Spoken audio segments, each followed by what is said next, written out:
कहाँ रह गए हैं सबके सब? नक्श भी दिखाई नहीं दे रहा है। काम के वक्त पता नहीं कहाँ मर जाते हैं। बड़बड़ाते हुए अनिका ने आईने में देखकर जल्दी से अपने बालों को एक और बार संवारा और पीछे मुड़कर देखा तो वहाँ ड्राइवर की जगह नक्श खड़ा था।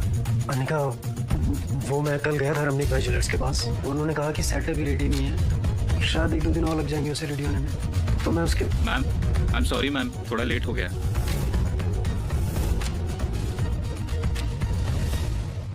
कोई भी काम तुम लोगों से एक बारी में क्यों नहीं होता? पूरा दिन बस टाइम पास करते रहते हो। मजाले एक काम तुम लोग पूरा करते हो, बस बहाने बनाने आते हैं। सबके सब एक जैसे कामचोर। ये कहते हुए अनिका ने नक्श की ओर देखा और नक्श ने तुरंत ही अपना चेहरा नीचे कर दिया। तभी ड्राइवर ने सर झुकाकर धीमी आवाज में कहा, सॉरी मैम, आगे से नहीं होगा। Sorry, my foot. ये कहने के बाद जैसे ही अनिका अपना बैग उठाने लगी तो नक्श अनिका की मदद करने के इरादे से बोला, लो अनिका, मैं बैग ले लेता हूँ। लेकिन इससे पहले कि नक्श बैग उठा पाता, अनिका ने बैग उठाकर ड्राइवर की तरफ बढ़ा दिया और नक्श को पूरी तरह से इग्नोर करके वो कमरे से निकल गई। कुछ देर शांत खड़े रहने के बाद जैसे ही नक्श पीछे मुड़ा, उसकी नजर एक फाइल पर पड़ी। जाहिर सी बात है, अनिका वो फाइल अपने बैग में रखना भूल गई थी। जैसे ही ये ख्याल नक्श को आया, वैसे ही उसने जल्दी से वो फाइल उठाई और अनिका के पीछे भागा। अनिका किसी से फोन पर बात करती हुई हॉल से बाहर जा रही थी। अनिका! जब हड़बड़ाते हुए नक्श तेजी से अनिका की तरफ बढ़ा तो वहीं पास में सोफे पर बैठी अनिका की कजिन भाग्या की नजर उस पर पड़ी और इविल स्माइल के साथ उसने नक्श के रास्ते में अचानक से अपनी टांग अड़ा दी। नक्श ने अपना बैलेंस खो दिया और वो सीधा जाकर अनिका की माँ चित्रा से टकरा गया, जो हाथ में ग्रीन टी लिए सोफे की तरफ बढ़ रही थी। नक्श की टक्कर से ग्रीन टी चित्रा के कपड़ों पर फैल गई थी। ये देखते ही नक्श के होश उड़ गए और चित्रा की आंखें फटी की फटी रह गईं। ओह माय गॉड, ये तुमने क्या कर दिया? दूसरी तरफ नक्श चित्रा के गुस्से से पूरी तरह से वाकिफ था। उसे पता था कि अब उसकी शामत आना तय है। तुरंत ही नक्श ने माफी मांगते हुए कहा, सो सॉरी।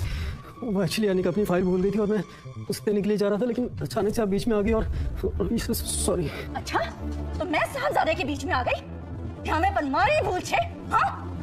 देख के नहीं चल सकता है, बाकी सारी खराब करी नकी। भाग्या को एक और मौका मिल गया। बड़ी माँ, आप ठीक तो हैं? अरे कोई डॉक्टर को बुलाओ। आप ठीक तो है ना बड़ी माँ? मेरी प्यारी बच्ची, तुझे मेरी कितनी फिक्र रहती है ना। हूँ ठीक छू, डॉक्टर की जरूरत नहीं है। ठंडे आदमी ने मेरी पूरी साड़ी खराब कर दी। बड़ी माँ की इतनी महंगी साड़ी खराब कर दी। बड़ी माँ, ये तो एक्सक्लूसिव कलेक्शन की है। हाँ? एक तरफ भाग्या बात का बतंगड़ बना रही थी तो दूसरी तरफ नक्श ने देखा कि अनिका वापस अंदर आ रही है। नक्श चित्रा को इग्नोर करते हुए अनिका की ओर बढ़ा। अनिका, वो फाइल भूल गई थी तुम। अनिका नक्श को देखे बिना ही घर से बाहर निकल गई। बस अनिका की एक प्यार भरी झलक के लिए तरस गया था नक्श।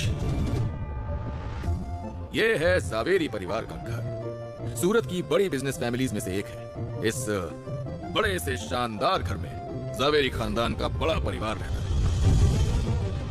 और कई जॉइंट फैमिलीज की तरह इनके बीच में भी प्यार बस दिखावे का ही है। अक्सर यहाँ हर सुबह की शुरुआत ऐसे ही शोर शराबे से होती है और गलती चाहे हो या ना हो, इल्जाम हमेशा इस परिवार के दामाद यानी नक्श के सर पर ही आता है।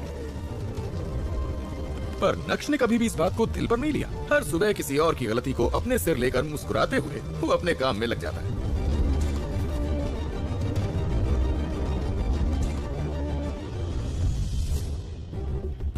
बेवकूफ, एक काम ठीक से नहीं होता है तुमसे। अब क्या चलना भी हमें सिखाना पड़ेगा? अब खड़े खड़े मुंह क्या देख रहे हो? निकलो यहाँ से, दफा हो जाओ। तेरे काका ने क्या सोच के अनिका का हाथ इस आदमी के हाथ में दिया था? अरे हमारे तो भाग ही फूट गए। जब से घर दामाद बन के आया है, हमारी छाती पे मूंग डाल रहा है ये। तभी ड्राइंग रूम में लगे टीवी पर एक ब्रेकिंग न्यूज फ्लैश हुई। ब्रेकिंग न्यूज, गुजरात की सबसे बड़ी कंस्ट्रक्शन कंपनी का भविष्य खतरे में। क्या भानुशाली ग्रुप ऑफ इंडस्ट्रीज इतने बड़े नुकसान से उभर पाएगा? अब कौन संभालेगा भानुशाली ग्रुप की बागडोर? जानने के लिए बने रहिए हमारे साथ। हे माँ, ये भानुशाली ग्रुप तो सूरत का ही नहीं बल्कि गुजरात का सबसे बड़ा बिजनेस एम्पायर है। और इनके साथ ऐसे कैसे हो गया? हम लोग तो इनके साथ नया प्रोजेक्ट स्टार्ट करने का सोच रहे थे। बड़ी माँ, आप परेशान क्यों हो रहे हो? हो सकता है कि ये हमारे लिए अच्छा साइन हो। मुझे लगता है कि हमें इनके सीईओ के साथ डील कर लेनी चाहिए। यही सब सोचते हुए नक्श अपने कमरे में आईने के सामने खड़ा खुद को देख रहा था। नक्श के चेहरे पर हल्की सी मुस्कुराहट थी जो उसकी आंखों की चमक को और बढ़ा रही थी।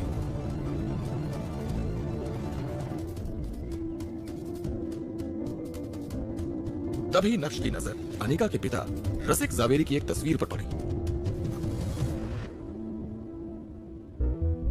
गुरुजी, देख रहे हैं ना आपके एक वादे के चक्कर में क्या क्या हो रहा है मेरे साथ इस घर में। आपने तो बाप का फर्ज निभा दिया। अनिका का हाथ मेरे हाथ में देकर एक नब झेलना मुझे पड़ रहा है। खैर, मैं भी ठेठ हूं, हार नहीं मानूंगा।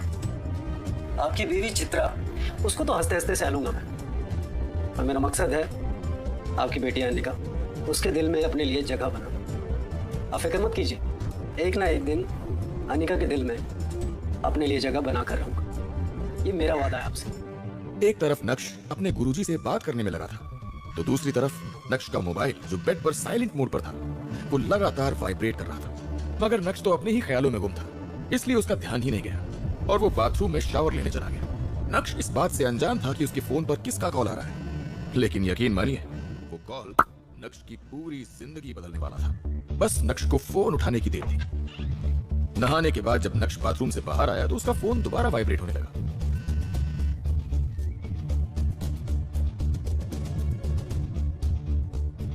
नक्श बेटा, प्लीज फोन उठा लो। मैं जानता हूं तुम मुझसे नाराज हो, मुझे अपनी गलती का एहसास हो गया है।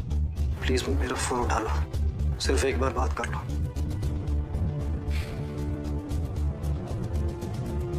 वाह, 2.5 साल के बाद आज अपनी गलती का एहसास हो रहा है इन लोगों को।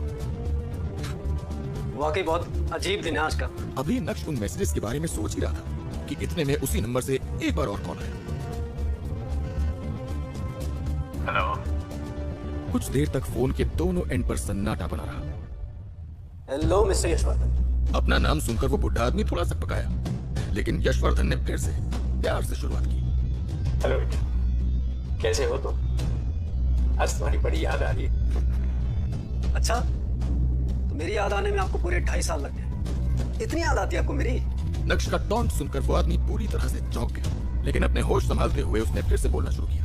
नहीं बेटा, तुम्हें यकीन नहीं होगा मेरे बच्चे। पिछले 2.5 साल में न जाने मैंने कितनी बार तुम्हें याद किया।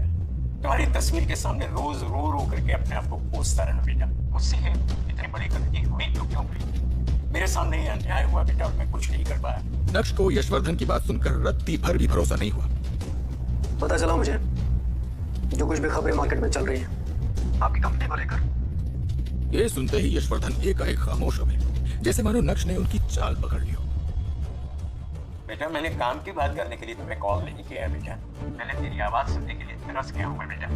मैं जानता हूँ कि कितनी भी बड़ी से बड़ी गलती हो तुम अपने दिल पे नहीं लेते, तुम अपने मन में कोई बैर नहीं पालते बेटा। ये मैं चित्र से जानता हूँ। क्या है ना यशवर्धन जी, कुछ लोग बड़े दिल वालों को बेवकूफ समझने की गलती कर देते हैं, लेकिन आप कह रहे हैं यशवर्धन जी, आप ये गलती कैसे करोगे?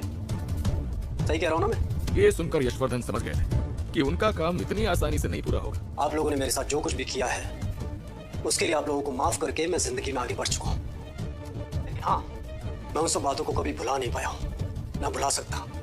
इसीलिए मुझे आप लोगों से कोई भी रिश्ता नहीं रखना है। इतना कठोर तो नहीं था मेरा नक्श। यशवर्धन जी, मैं अपनी नई जिंदगी में खुश हूँ। क्यों आप मुझे उस पुरानी जगह पे ले जाना चाह रहे हैं जहाँ मुझे सिर्फ और सिर्फ दर्द ही मिला है? क्या तेरा दिल नहीं करता मुझसे मिलने को, मुझे देखने को? एक बार मिलने, सिर्फ एक बार।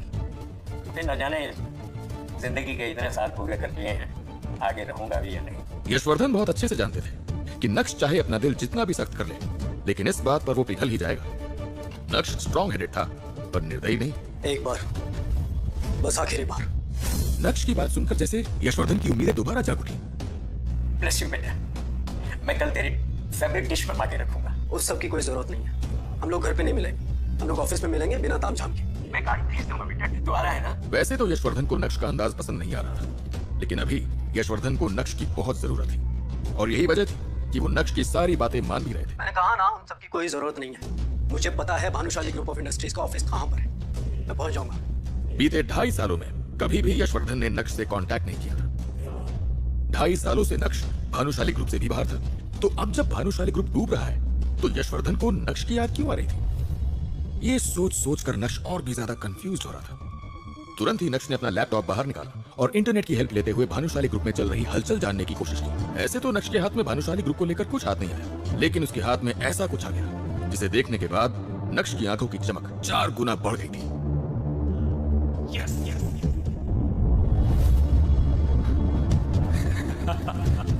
जोर जोर से हंसते हुए बिस्तर से उठकर नक्श पागलों की तरह नाचने लगा था।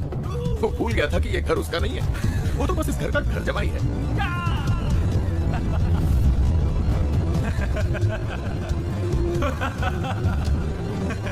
पागल नहीं शूट रही मुझे। इसके ऊपर कोई माता वाता तो नहीं आ गई है? नक्श के हंसने की आवाज सुनकर चित्रा का दिल बाहर आ गया था।